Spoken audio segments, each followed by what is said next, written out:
The Chinese embassy has clarified that the Philippines is not on China's tourism blacklist. Senate President Mig Zubiri, who first disclosed this news, has likewise backtracked on his statement. The International Monetary Fund, or IMF, warns of an impending global recession as it slashes growth forecasts for next year. The MMDA is set to bring back exclusive motorcycle lanes in time for full in-person classes and the expected increase in traffic next month.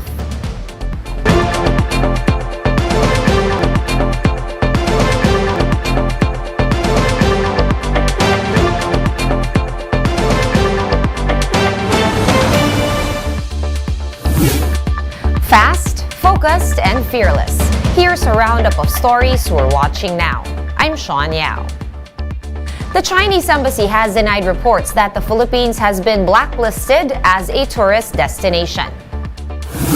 In a statement sent to media, the embassy dismissed the circulating reports as misinformation. Senate President Mig Zubiri earlier quoted Chinese Ambassador Huang Xilian in saying that the Philippines was already on the blacklist because of continued offshore gaming operations. Zubiri eventually backtracked, saying that Huang's remarks could have been lost in translation.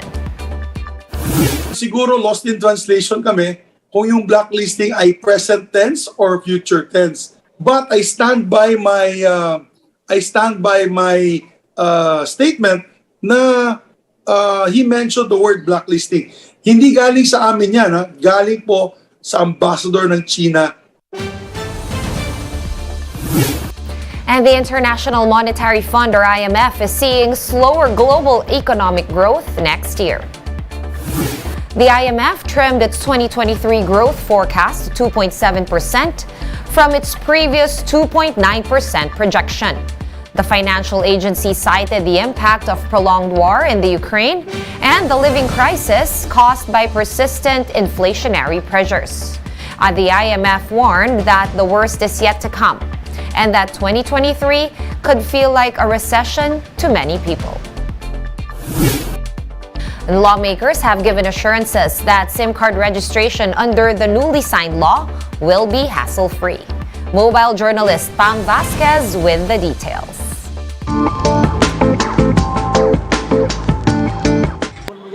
Text spam and scam messages may soon be a thing of the past once the law mandating the registration of SIM cards takes effect. On Monday, the SIM Card Registration Act became the first law to be signed by President Bongbong Marcos. According to Senator Grace Poe, existing postpaid and prepaid mobile phone subscribers will have to register their SIM cards within 180 days or 6 months from the effectivity of the law. Pag yan ay tuluyan na talagang naging batas, no, yung mga telco, kailangan na silang kumilos para iparehistro ang ating mga kababayan. Poe added that registration of SIM cards will not be a hassle for Filipinos, as this can be done online. For those on the less techy side, individuals may register their SIM cards in official stores. While many say that the law is the key to solving scam messages, one privacy expert begs to disagree. If you will really think about it, this policy will do nothing in terms of identifying saan ba nanggaling yung mga pangalan natin, yung information natin. Because there is nothing in the law, in the policy, that will help solve that. Senator Poe, on the other hand, said that only telcos should be the one handling the registration. Kasi nga, pinag-iingatan natin yung inyong impormasyon. Kung napakaraming nakakakuha niyan, ay talagang mahihirapan tayong tuntunin kung sino nagkaroon ng data breach. Poe has since asked telcos to submit their verified list of subscribers to the National Telecommunications Commission. Individuals are not limited to the number of SIM cards they can have, as long as these are registered under their name. A SIM card may also be registered for use by a minor but should be under the name of a parent or a guardian. Violators, meanwhile, could be fined from 100,000 pesos to 4 million pesos. Mobile journalist Pamela Vasquez, We Are One News.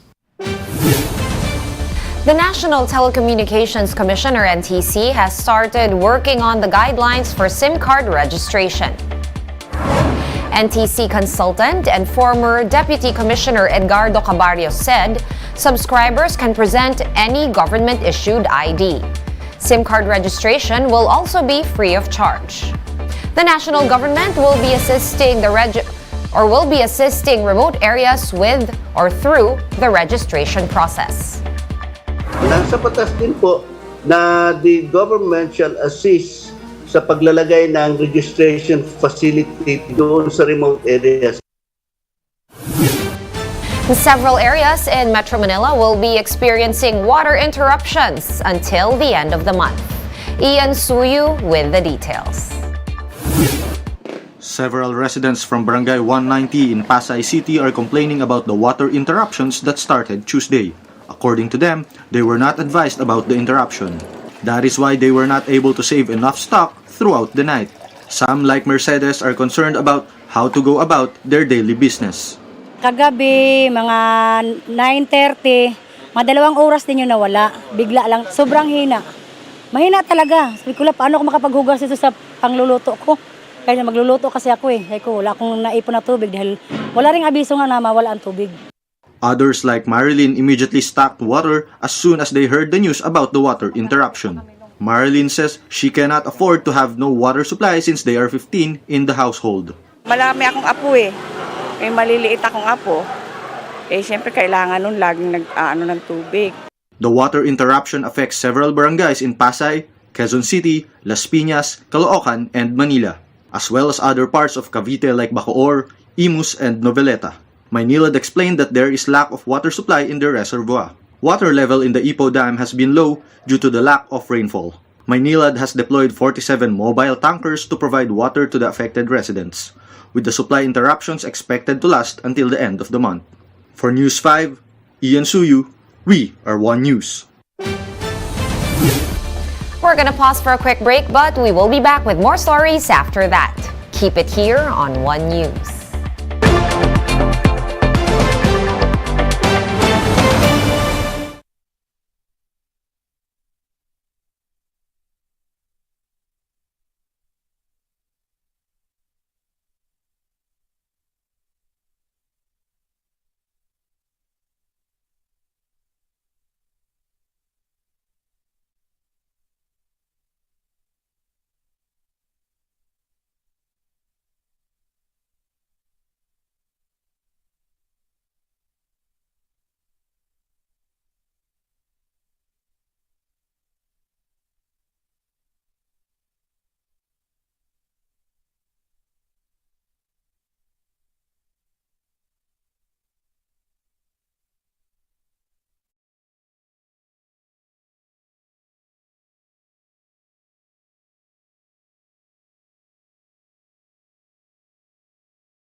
You're still watching One News Now. I'm Sean Yao.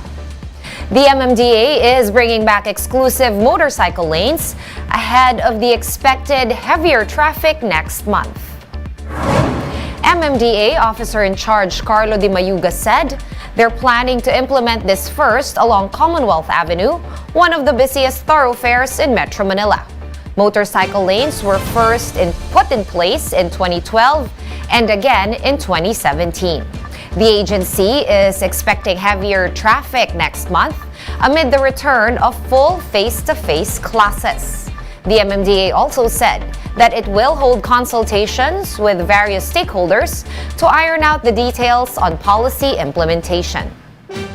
We will just put them in order para mas dumali po o mas maganda po yung flow ng traffic. Maiwasan po dito kasi yung aksidente based on our data, yung simulation, nakita namin doon na mas maiiwasan ng aksidente kung meron silang sariling lane. And checking in on the weather, we have Tropical Depression Maymay maintaining its strength while moving westward. Maymay was last spotted some 245 kilometers east of Casiguran in Aurora, packing winds of up to 45 kilometers per hour. The tropical depression is moving west at 10 kilometers per hour. It will likely be downgraded into a remnant low within the next 12 hours. But for now, signal number 1 is up over the eastern portions of Isabela and Quirino, as well as the northern portion of Aurora. Pag-asa is also monitoring 2 other tropical depressions outside the Philippine area of responsibility. And here's a quick look at today's other top stories. Oaks has raised Bulusan volcano status to alert level 1 after signs of unrest. State volcanologists said that over 100 weak and shallow volcanic earthquakes were recorded since yesterday. Oaks is reminding the public to not enter Bulusan's 4-kilometer radius danger zone. The National University Bulldogs handed the UP Fighting Maroons their first loss of the season in the UAAP, 80-75. NU is now on a 3-way tie with UP and Ateneo for top seed with a 3-1 win-loss record. And in world news, King Charles III will be formally crowned in May of next year. His coronation will take place in Westminster Abbey and will keep with tradition that has been used over the last millennium. For more updates, visit News 5, the Philippine Star, and Business World online. Visit our website, onenews.ph, for more in-depth analysis. You can also catch One News on Signal Play. Register for a free account at www.signalplay.com and stream One News Live anytime, anywhere. I am Sean Yao. We are One News.